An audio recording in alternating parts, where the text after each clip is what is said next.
Alright, welcome back to the channel, everyone. If you know me the slightest, you know that I love Duel Commander, and I have that thing in common with the awesome guys over at the Magic Player Club.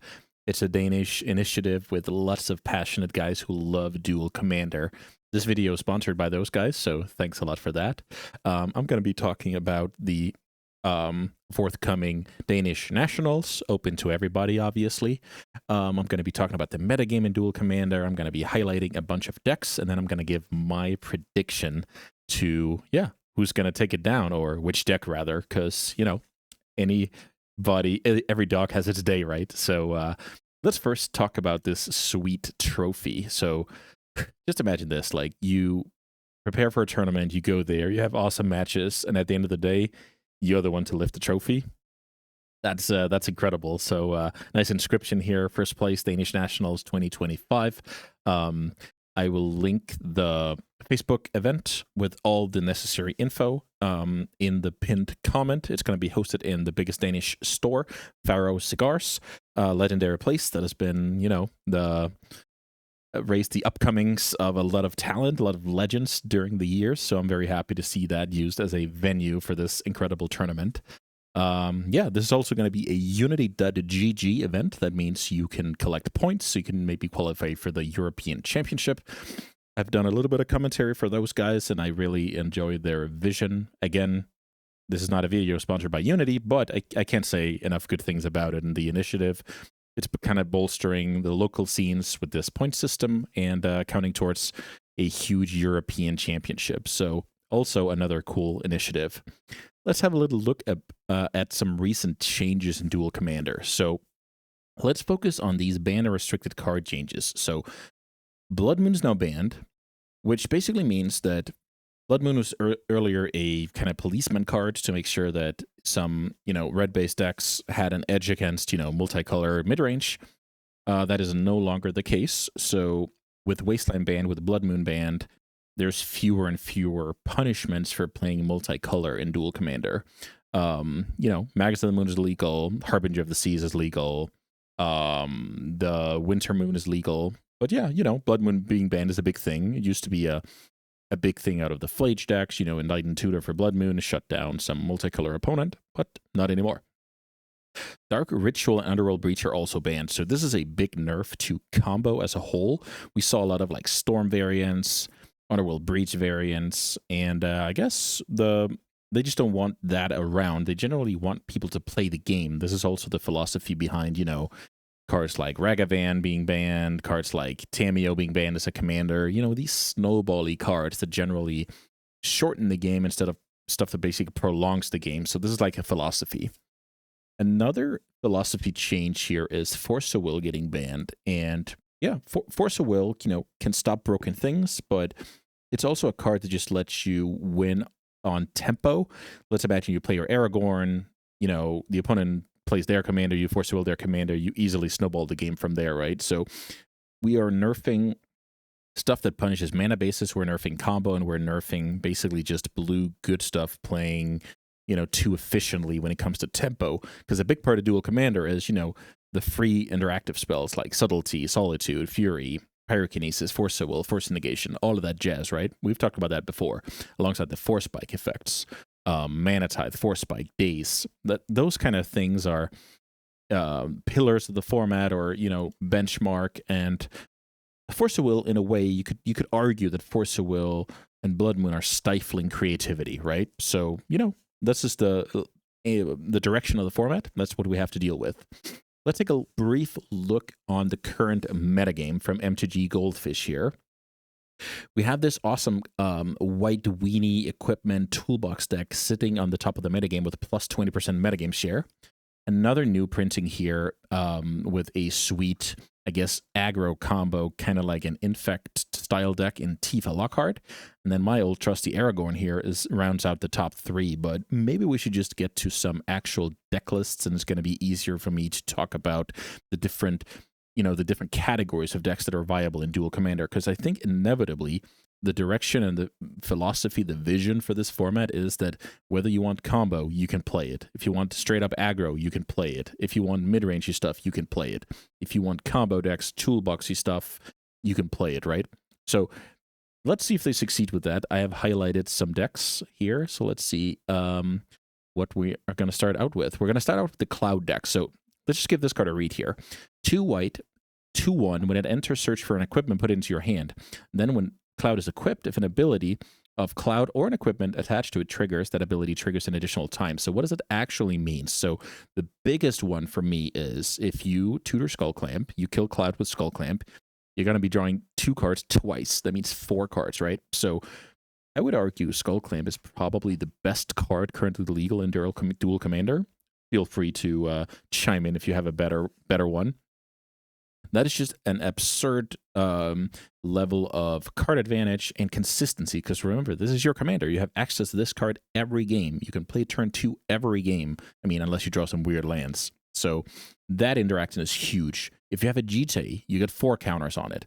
If you have a sword, you trigger the sword twice. So a lot of this deck's game plan is trying to build a serviceable white weenie, smoke screen so that you can connect with your equipments at some point and hopefully, gain massive advantage out of that.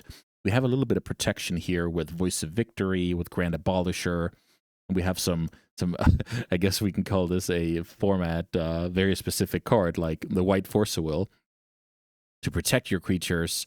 The Shoal is trying to do the same thing, and I guess this Flare is trying to do the same thing, right? So you're trying to protect your Cloud, connect with equipment, and hopefully spiral the game out of control from there. This deck plays a lot of like these Doomed Traveler-esque 1/1s where you get basically 2 bodies at the price of 1. This is incredible with Skull Clamp, to say the least, but it's also just good in a format where, the initiative is there, the Monarch is there, and just going wide is just an actual strategy. So very, very cool, very, very cool deck. I've played it only once, and it was very complicated. I had awesome games, and I think I ended up getting eliminated by the mirror by a slightly more experienced opponent. So I don't even know which category to put this in. I think I would be selling it short if I just go, oh yeah, this is a white weenie deck. This is more like a heavily, durable mid-range deck that also has some aggressive elements, but also can grind with the best of them. So the flexibility of this card is off the charts. I can't stress that enough, because just imagine, this resolves, the opponent kills it. You still just up a card, because the opponent spend a card to kill your commander, but your commander tutored for an awesome equipment. So yeah, very, very sweet. Last thing I want to highlight is these 3 cards. We have Cataclysm, Ravages, and Armageddon. These are basically just cards that are going to shore up hard matchups like opposing combo decks. So just imagine you have like 3 white creatures in play, they're setting up for a big combo turn, and you just play Armageddon. Like, that game is just over, right, if it resolves. So very, very sweet deck. Yeah, I expect great things from this deck. Next up, we have my weapon of choice whenever I'm playing Duel Commander. This is not my list per se, but this is a recent, top performing deck. Aragorn, King of Gondor. So Jeskai colored, awesome colors, awesome removal spells up the wazoo, counters, incredible. You even get the Monarch, you get lifelink, so this card can both stabilize, this card can snowball out of the, snowball the game out of hand for the opponent. And yeah, this card is just incredible. So the most important thing when you're playing Aragorn is what you do on turns 1, 2, 3, right? So if you interact with your opponent on turn 1 and turn 2 and turn 3, and you play this on an empty board, you're really doing it. So this is how I suggest you build the deck to focus on those turns. That also means that my version of the deck will not have Wandering Emperor, Parallax Wave, Pyroglyph, because they kind of interfere with my turn 1 play. So I'd much rather just stock up with more removal spells, more soft counters, more 2-drop flash creatures, stuff like that. So yeah, Aragorn is incredible. The versatility is off the charts. Losing Force of Will to a ban is like almost a non-issue. So I wanted to talk about that a little bit, that when Force of Will and combo cards and Blood Moon are banned, it hurts the decks that used to run them, because it helps the other decks that, got 0 cards banned, right? So contextually, this deck is slightly worse off than it was before, but I think that's just fine. This deck has been on top of the metagame for a long time, so, no, I don't have any arguments there. I think that's totally reasonable way to manage a ban list. Note that this deck really loves its flash creatures. There's some all-stars like the Archivist of Ogma, so this is a reason to crack your fetches early and often, just like Stifle. This card is incredible. Then you have some awesome cross synergy here. Containment Priest, you know, it's going to be good against Reanimator strategies. That's pretty sweet to see. Then we have Philia here, just an incredible card, right? Whenever you get to either kill an opposing token or blink an ETB creature, like this card is just, yeah, incredible. Not much to say there. What I really like about this strategy is you get the best out of red and white, and those are the best colors for early removal, early interaction, right? So you get, you know, your plows, your mana tithes alongside all the most flexible 1-mana burn spells. So obviously Chain Lightning and Lightning Bolt are awesome because they can go to the face. But we also get like Flame Slash. 4 toughness is important. You know, it's an Aragorn format after all. And you get Discharge and Heat that can also go at Planeswalkers. So yeah, this deck, I highly recommend. It has paid a lot of bills for me during the last 6 months. I think I have around, I don't know, 30, 40 top H with this deck. I love to play it. So whenever I find some more free time, I want to be back grinding with good old Aragorn. Let's look at a more classic aggro option here. So now the partner mechanic is all of a sudden in play. So this has gotten nerfed so that now we can only play one of these each game. And then my take on this deck is to play a blue and red partner instead of just a, you know, red one or a white and red one, because that lets me play Mental Misstep in the deck, which is, you know, seems like a tiny thing, but it's a big thing, right? It's the difference between your Yoshimaru getting killed by a whatever lightning bolt, or it's, you know, surviving and growing and pressuring the opponent. So this deck needs legendary permanence to be awesome. And thankfully, we have the internet and search engines, so we can come up with some obscure ones. Let me just highlight a few. Like we have this card, right? We have let's see, the Hammerheim, the red Caracas, basically. Like, whoever thought about that card? And we have some newer ones here. And just remember that these lands will even bolster your Yoshimaru. So you're starting this game, every game, with a, I can't remember the human's name, but basically the one that grows every time you play a human. But this even grows from, I don't know, 10 or 12 cards out of your mana base. Then you play all these legendary 1-drops, and a bunch of legendary 2-drops that nobody's ever heard about, but they're good enough in the context of you play Yoshimaru turn 1. This card is not good enough to play, right, on its own in a random Boros deck, but it is because it pumps my turn one play. Then we have some, you know, awesome legend synergies with a card like Mary. That's pretty awesome, right? Turn 1 Yoshimaru, turn 2 Mary. You attack, you draw a card. Like, that's incredible in your aggro deck. Another one of my favorite when I play a 0 or 1 mana commander is the Loyal Apprentice. Loyal Apprentice is another good 1-2 punch with Yoshimaru. So playing this deck is a lot about understanding. Oh, by the way, yeah, I need to highlight this one because I've had some absurd kills with this card. Erdnan, Dramoka Warrior. When it enters, put a 1/1 counter on target creature. So that means if you go turn 1 Yoshimaru, you go turn 2 Erdnan. That is now a 3/3.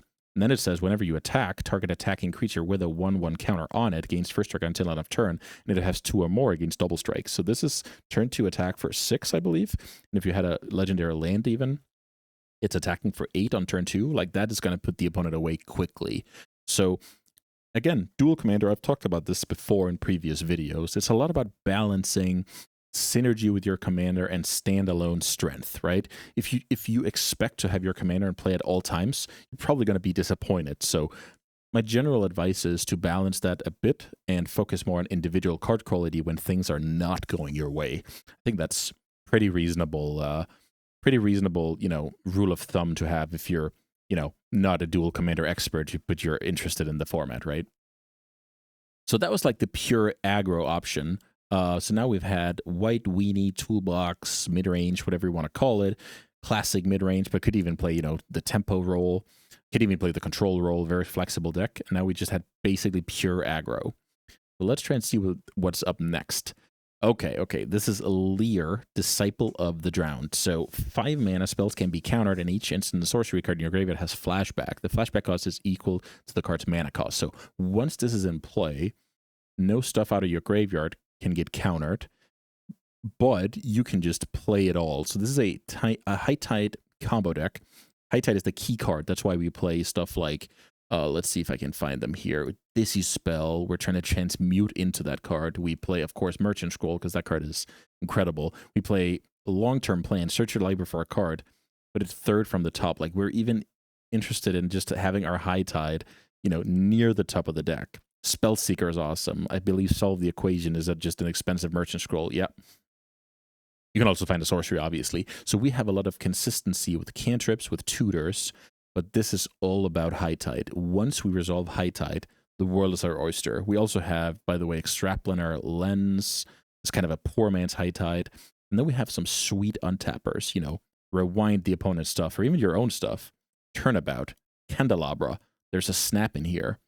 And that is just part of what the deck can do. Oh, Intuition is probably the best tutor, right? Because then you go High Tide and some other stuff, and then you have access to it once you resolve the year. Yeah. So this deck, if you play this deck, it's a lot about realizing when do I need to kill my opponent, plan your turns around it. And as an opponent to this deck, it's a lot about how do I, make sure the amount of turns my opponent has is the minimum, right? So you want to put this deck away, otherwise you just get crushed. And usually this deck ends with a lethal Brain Freeze. Let me see if I can find that card. Yeah, here's Brain Freeze. So these tutors that get High Tide also go and get Brain Freeze, the most of them, right? So if you have access to your graveyard, it's like an easy way to end the loop. You do need a lot of Storm in a 100 card format, of course, but that comes with the job. What you should be aware of if you're playing a blue deck is these annoying, let's see, they play Exhaustion. Yeah. So these 3 cards. So Exhaustion is basically if the opponent taps out, you can, use this card. They don't untap. So this is like buying time against creatures, but it's also, making sure that blue mages mana remain tapped. Mana short end of turn is super scary. This reminds me of Standard. Almost shoot, time is flying here. It's almost 25 years ago with Psychotalk Standard. And the Cunning Wish, mana short, the opponent has nothing to do, you can kind of go off. So with Force of Will getting banned, this deck, despite losing Force of Will, I think has gotten better, because that is one less card the opponent can fight with when they're tapped out. Dream Script, you can do a little bit of a, that was not the card I wanted to highlight here, but this is like a combination of tap the opponent down from, I don't know, a 2-mana counter end of turn, and then, having synergy with High Tide, but that's not the one. It was Giga Drowse. Yeah, Giga Drowse. So this one, end of turn, has Replicate, so very annoying card, will, tap down your opponent, and then it's time to try and win, right? So this deck is all about making your land drops, finding a High Tide, and forcing through the big turn where you hopefully get to draw your deck and mill out your opponent. So very sweet deck. I have lost to this deck way more than I want to admit, and yeah, very, very competitive. Let's have a look at deck number 5 here. Tifa Lockhart. First of all, she looks super cool. I don't even know which franchise this is from, so excuse my ignorance. I guess the FF should have tipped me off, but I actually had no idea. So first of all, she looks incredibly cool here. But let's try and get a sense of this card. So 1/2 trample, landfall. Whenever our land enters, double the power. So that means first time there's a land, she's a 2/2. Second time, she's a 4/2, right? So we're obviously trying to trample over for lethal here. So how do we do that? We do that by obviously playing all the fetches we can get our hands on, all the pump spells. You see stuff like Might of Volcrosa. You see stuff like Scale Up. You see stuff like the Guile, Royal Treatment, the Strength here. So there's a lot of protection, like the Snakeskin Veil, Legolas's Reflexes, Vines of the Vast Wood. These cards are kind of like playing Infect, right? So just imagine this. You start with, I don't know, Scale Up on Tifa. That makes her a 6/4. Then you play your land. All of a sudden, the power is now 12, right? So it's just one fetch land and it's lethal from there. So this deck is a lot about making sure that you can kind of make some noise on the opponent's radar with, Mana Dorks, other landfall payoff cards like Bill and the Scythecat Cub. You have a little bit of graveyard interaction here with the Curator. That's just, solid in a format of some decks utilizing the graveyard. This card is I remember this one when it came out, like the Split Second, +5/+5 and Shroud. So basically, if you have a main phase and you get to, or, you just get to cast this card, the opponent can do nothing. So when playing against this deck, it's very important that you work on killing this Tifa on your own turn or on the opponent's end step, because if you do it like main phase or attack step, you end up in a lot of situations where the opponent's, pump spell or the other way around, the opponent's protection spell even works as a pump spell, right? And then you end up, losing more easily. So you want to get into this position where shoot it on end step. Then if the opponent has a pump spell, at least they didn't get in extra damage because of it, right? So very, very cool infect style of deck that we have Invigorate in here. So yeah, just basically a very, very competitive infect deck that is also very, I guess, budget friendly. Like you play a ton of forests here. Of course, you want to play all fetches, but looks like very budget friendly and obviously something that can win tournaments. I just briefly, the crop rotation caught my eye here, so I'm just wondering, so how much does it take? So you attack with her. So let's see, you play a land on your main phase. She's a 2. Then you crop rotation. Then she's a 4. But that is a fetch land. Then you fetch. Then she's an 8. Okay, so it's like one pump spell and then a crop rotation, and it's like game over. So I'd assume there's also Berserk in here somewhere. Maybe not. Okay, no Berserk. I guess no Berserk is because it doesn't grow her. Like, it's only good as the second pump spell, and that's maybe why it's bad. So you need only pump spells that are good as the first one.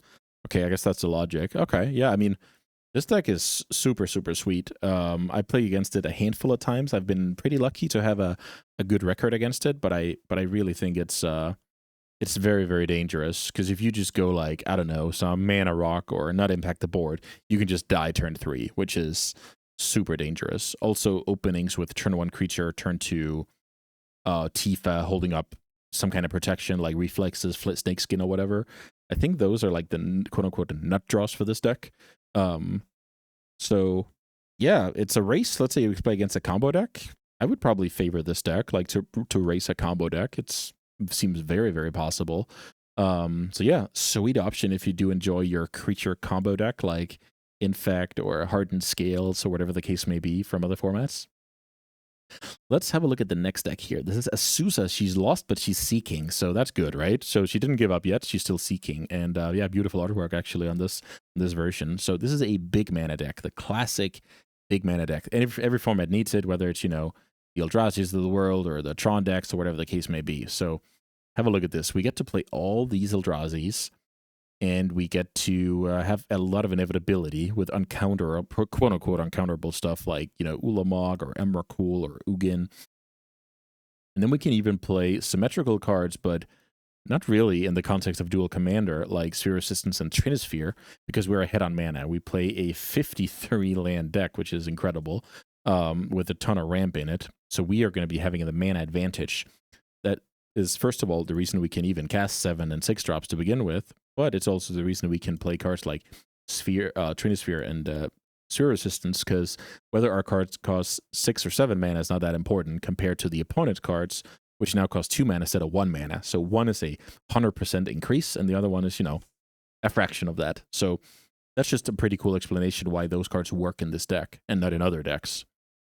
Because other decks are made to, play on curve. You play your 2 drops on turn 4, but now you can't because of these cards, right? So pretty cool to see. I like the Disruptor Flute here. Can delay opponent's commander, because you do struggle a little bit against an opposing combo deck. You are here to basically outgrind mid-range decks. You can get run over by aggro, and you can get comboed out. So yeah, I've lost a lot. I've lost a ton to this deck. It's just so annoying because you need to counter the Asusa. Removal spells are very bad against this deck. So this is another factor of if the format is very obviously creature-centric, because the commander is a creature, right? But this deck is good against spell removal. This deck doesn't care about spell removal. So yeah, just smart deck building. You dodge a lot of cards. You do have to remember that you reveal your commander pre-game, so you're not going to get any of these. Oh darn, you're an Asusa deck. Look at my 2 Sorcery Plowshares doing nothing. So, but you do get just structural advantage of the opponent having to account for Cloud, Tifa, and the Jeskai Aragorn deck being on top of the metagame. So this could be very well positioned, but could also lose to combo. So good thing is combo just got nerfed. You're not getting Blood Moon anymore either. So no Blood Moon, no Ritual. You're not getting Force Willed either on some of your higher end stuff like Primeval Titan. So yeah, okay. Yeah, I think I talked myself into Asusa being very happy after the recent changes and just fundamentally against the format. All right. Last deck to talk about before I predict the winner of the tournament next Saturday, around 10 days from now. So here's Jun Midrange. So this is just an obviously fan favorite because of the colors, and I think this card is perfectly designed. So look at this. Slimefoot and Squee, Jund colored. When it enters, you create a 1/1. When it attacks, you create a 1/1. That 1/1 can be used to reanimate Slimefoot and Squee plus another card. So are we going to be full-on reanimator? No, we're not. But we're going to be playing some sweet ones like the Lord of the Rings Land Cyclers, Oliphant, Troll of Khazad-dûm. I was actually certain that this deck would also have the Giant Ent, but I guess not. Then we're just going to have a small package here with, Birthing Pod, Eldritch Evolution, Yawgmoth. These are kind of engine cards, right? That lets us go over the top. We even have some awesome, let's see if I remember this correctly. I didn't, but like Goblin Bombardment token strategy, because, Slimefoot and Squee keeps making a token. Goblin Bombardment loves the tokens. So the bread and butter of this deck is basically start the game on a mana dork into Slimefoot. If the mana dork gets killed, hopefully we have some reasonable things to do turn 2 before casting Squee. And we're just this mid-range deck with, discard spells, removal spells, the best creatures around, like, Tarmogoyf, Bowmasters, Bombardiers, Minskenboo, Pyrogoyf, and even Chaos Defiler and Fury. Like, these are just a collection of very high-powered cards, just like Jund has always been. Whether it's, Liliana the Veil or it's Dark Confidant, Tarmogoyf, whatever, this is the same formula that basically made that deck an evergreen, like that strategy. So this embodies Jund historically perfectly. I feel like this card is... if it was worse, it was not playable. If it was better, it was probably broken. I feel like this card is so well designed.